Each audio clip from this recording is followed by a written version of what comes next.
হেই, আজকে আসছি একটা নাস্তার রেসিপি শেয়ার করতে, বুঝছো? তো আমি এখানে প্রথমেই গরম জল বসিয়ে দিয়েছি। এরপরে মিস্টার নুডলসের 2 প্যাকেট নুডলস এখানে সিদ্ধ করে নিতেছি।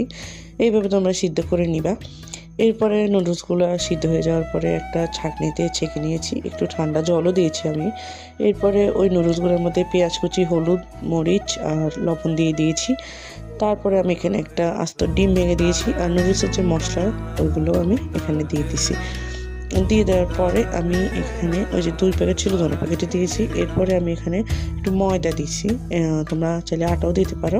তো ময়দা দিয়ে এটা আমি ভালো করে মেখে নিচ্ছি।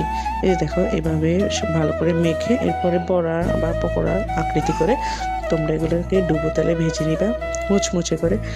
যে সিম্পলের মধ্যে সবসময় এক রকমের নুডলস খেতে ভালো না লাগলে এরকম পাকোড়া বানিয়ে তোমরা খেতে পারো।